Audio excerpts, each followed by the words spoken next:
Assalamualaikum warahmatullahi wabarakatuh. Perkenalkan, saya Yunus Bagus Sangkoso, merupakan mahasiswa S1 Teknologi Pendidikan Universitas Negeri Malang. Pada kesempatan kali ini saya akan membahas tentang hubungan KKNI dan profesi dalam dunia PTP.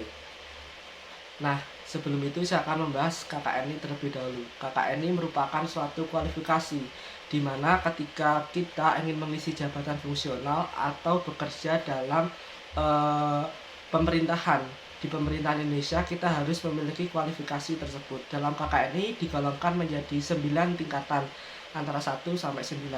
Nah, tingkatan tersebut dapat kita peroleh ketika kita menempuh suatu pendidikan, dan tingkatan paling bawah yaitu diisi oleh pendidikan SMP. Kemudian tingkatan selanjutnya lagi dapat diisi oleh SMK, SMA, SMU, bisa juga D1, D2, D3, D4, S1, S2, S3. Nah, setiap pendidikan yang kita tempuh memiliki tingkatan yang berbeda. Begitu juga ketika kita ingin melamar atau mengisi jabatan fungsional yang ada di pemerintahan Indonesia.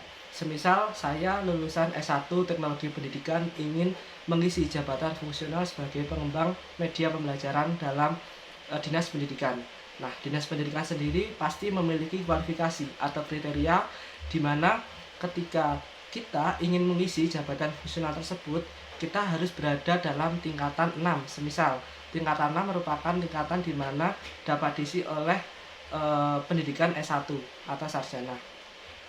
Nah, jadi ketika saya lulus dalam teknologi pendidikan, S1 teknologi pendidikan, saya dapat mengisi jabatan fungsional tersebut. Namun beda lagi ketika saya merupakan lulusan SMK multimedia, ingin mengisi sebagai pengembang media pembelajaran di Dinas Pendidikan. Nah, itu saya tidak dapat mengisi jabatan fungsional tersebut karena saya tidak memenuhi kriteria yang diinginkan oleh Dinas Pendidikan. Jadi seperti itu hubungan antara KKNI dan profesi jika kita ingin mengisi jabatan fungsional pemerintahan Indonesia. Namun beda lagi ketika kita bekerja dalam industri maupun dalam instansi swasta atau wira swasta. Itu kita tidak memiliki tingkatan pun bisa, asalkan kita memiliki keahlian yang diinginkan. Semisal saya lulusan S1 Teknologi Pendidikan, saya tidak mengisi jabatan fungsional, namun saya ingin bekerja dalam industri swasta, semisal dalam pembuatan animasi, pembuatan film, dan itu tidak terikat oleh pemerintahan. Itu saya bisa masuk dalam industri tersebut asalkan saya maupun kalian dapat memenuhi kriteria. Semisal kalian dapat menganimasikan video, membuat animasi 3 dimensi dan lain sebagainya. Jadi antara KKN ini berhubungan tentang jabatan fungsional ketika kita ingin mengisi pemerintahan Indonesia. Namun ketika teman-teman atau kalian ingin bekerja dalam bidang swasta maupun wira swasta, KKN ini tidak berlaku lagi untuk kalian. Jadi KKNI ada itu sebagai standar ketika kita ingin mengisi jabatan fungsional yang ada di pemerintahan Indonesia.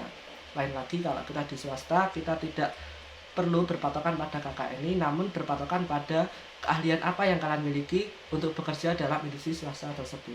Cukup sekian penjelasan singkat dari saya dan sederhana. Jika ada kurang lebihnya saya mohon maaf. Wassalamualaikum warahmatullahi wabarakatuh.